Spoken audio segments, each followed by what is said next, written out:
je suppose que médecin yi parce que il paraît que yàgg na France. Il est resté longtemps en France. Di faju. Ah, je suppose que soit ce sont les médecins français qui ont délivré ce genre de truc en disant mais su dee y a une mort suspecte normalement c'est en France que l'enquête doit être information judiciaire bi. Procureur de Paris moo ko waroon def. Bon de toute façon nañ leen déglu rek. Ah mais Ibou il a servi le Sénégal, tellement bien servi le Sénégal pendant des années et puis après on se retrouve. Déet gouvernement bi waxul loolu de ñoom ñoo taxaw fii naan les derniers chiffres là ils ont été faux. Ils vont pas venir ensuite nous dire que vraiment kii nag c'était un serviteur xaw ma lan il y a quelque chose qui cloche.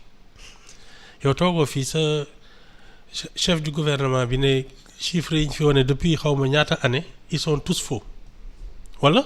Ma ngoog moo tax y a eu un communiqué du ministère des Finances avis de décès qui parle de son professionnalisme, de son intégrité ak yooyu ministère des Finances moo ko wax. Il y a eu foog naa un chef de mission du FMI qui a dit qu'il a travaillé avec lui et qu'il a toujours eu une grande estime ak yooyu. Oups. Qu'il était un grand monsieur des finances publiques.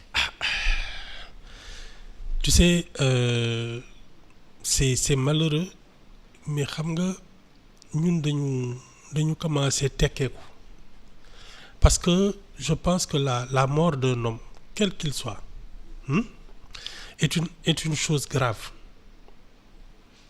très grave nit parce que dafay bàyyi ay mbokkam ak ay njabootam ak yooyu ay xarit ñu am li leen naqari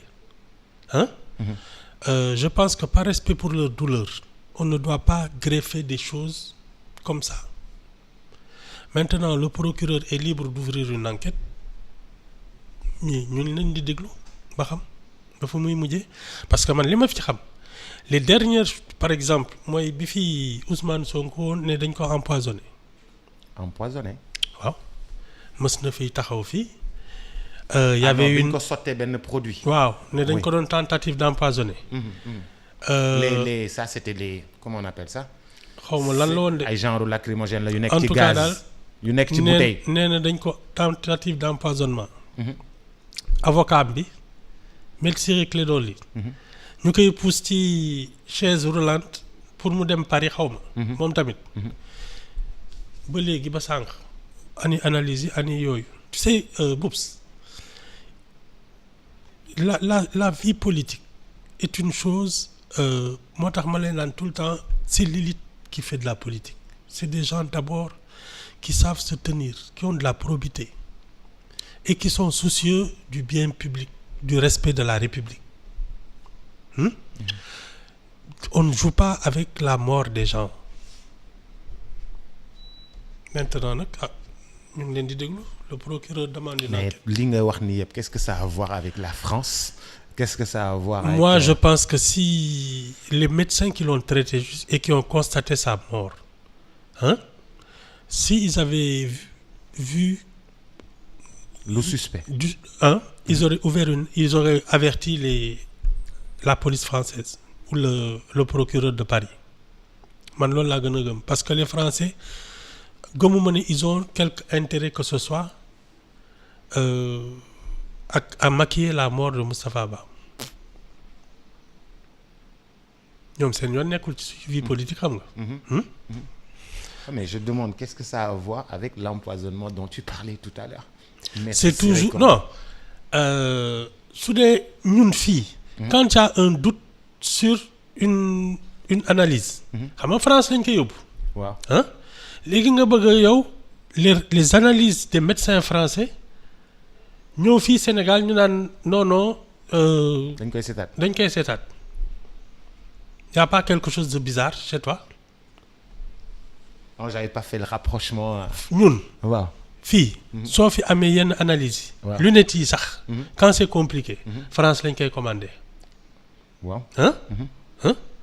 Alors toi tu trouves logique que cette fois-ci dans une situation médicale compliquée on remette en doute les analyses françaises ne ñun suñ xam-xam moo gën a kii moo gën a wóor.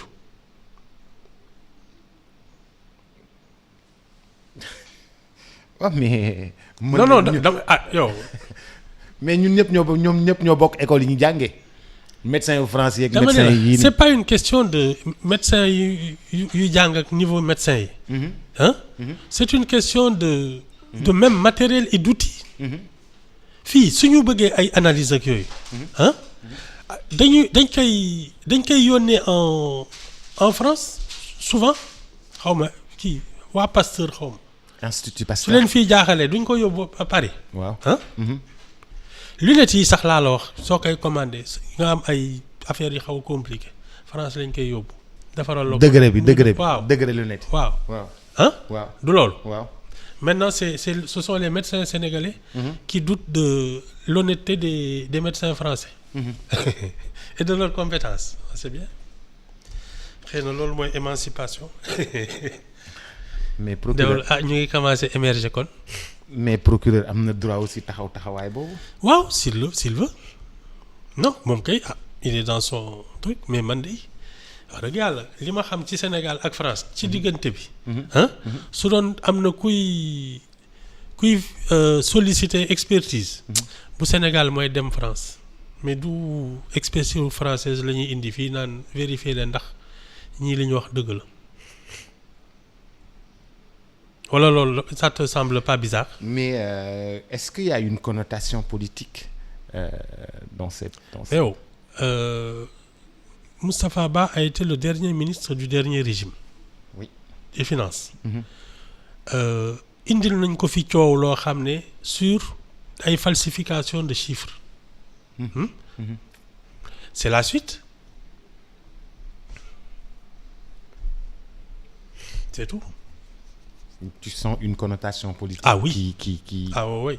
Et c'est dommage parce que Boups, la mort d'un homme est une tragédie pour sa famille qui n'a pas besoin d'en rajouter. yow da ngay bëgg lever du corps dem suul ko tu commences à faire ton deuil ñu ne la non da ngeen di xaar parce que on va voir si et cetera non je pense que la famille ne mérite pas ça et ils sont furieux. ay jabaram ak yooyu. mais attends. non mais la division des investigations criminelles dans un journal dañuy enquête sax jabaram en fait. waaw c'est encore pire. Oups. bàyyiwuñu la nga def sa deuil dañ lay enquête encore. waaw c'est encore pire.